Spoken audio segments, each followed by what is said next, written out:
Based on what I've learned, there's two major things about HTML that artists need to know. And I'm talking pure HTML before CSS, JavaScript. Just pure HTML, the two biggest things are everything and nothing, somethingness and nothingness. They both exist simultaneously. Something cannot move into something, something needs to move into nothing, but nothing dictates where something can move, which sounds spiritual and convoluted, and like most spiritual things, it is a little bit, but I created a visual, dogmatic representation of it to show what I mean. So if you see here, this is something, and this is nothing.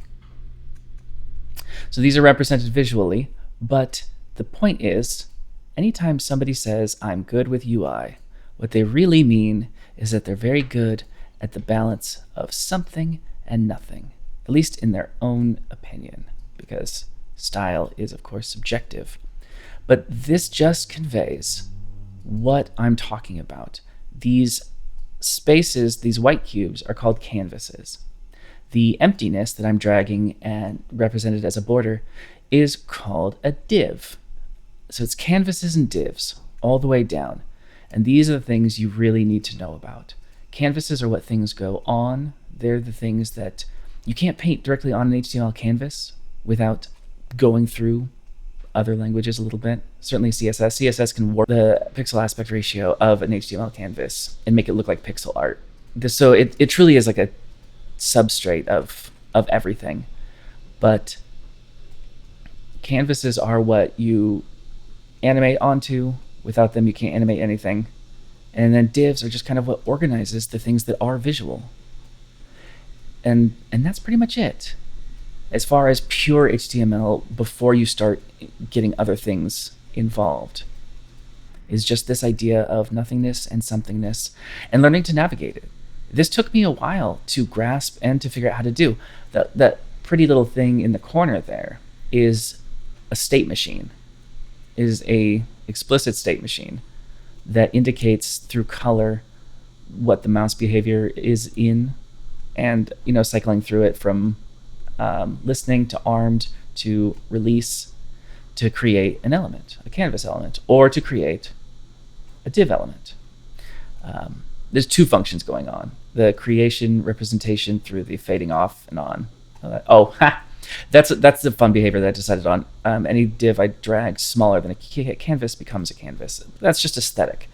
There's a certain amount of leeway and pull with stuff like this because it's fake. It's a visual representation of an idea I'm trying to get across. But that's all art, really. Anyway, this is the first thing I'm actually proud of, in the sense of it is complete and the code is not embarrassing. I didn't listen long enough to grab that. You can see the colors assigned to these state colors here, commented out. I don't care for some of the variables that Claude uses, the names I mean, because it gets confusing, convoluted. I had him draft up a wiki in plain English talking through each function and going through the actual state machine, just to kind of help me. And I translated that into text to voice, like a British woman, and listened to that on like my walk to the store, just to kind of listen through it, and make sure that there are no hidden jankiness, because describing the function is going to release, or at least anyway, I'm having too much fun with this. It's not even a game. But anyway, this is the first piece of software that is like self-contained and complete and conveys exactly what I meant it to, while being coded in a way that does not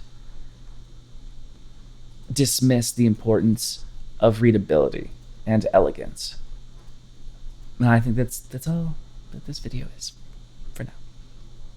Until you encounter the dreaded asterisks in CSS, which will destroy everything you've built in HTML. Beware the asterisks. It is a savior and a devil.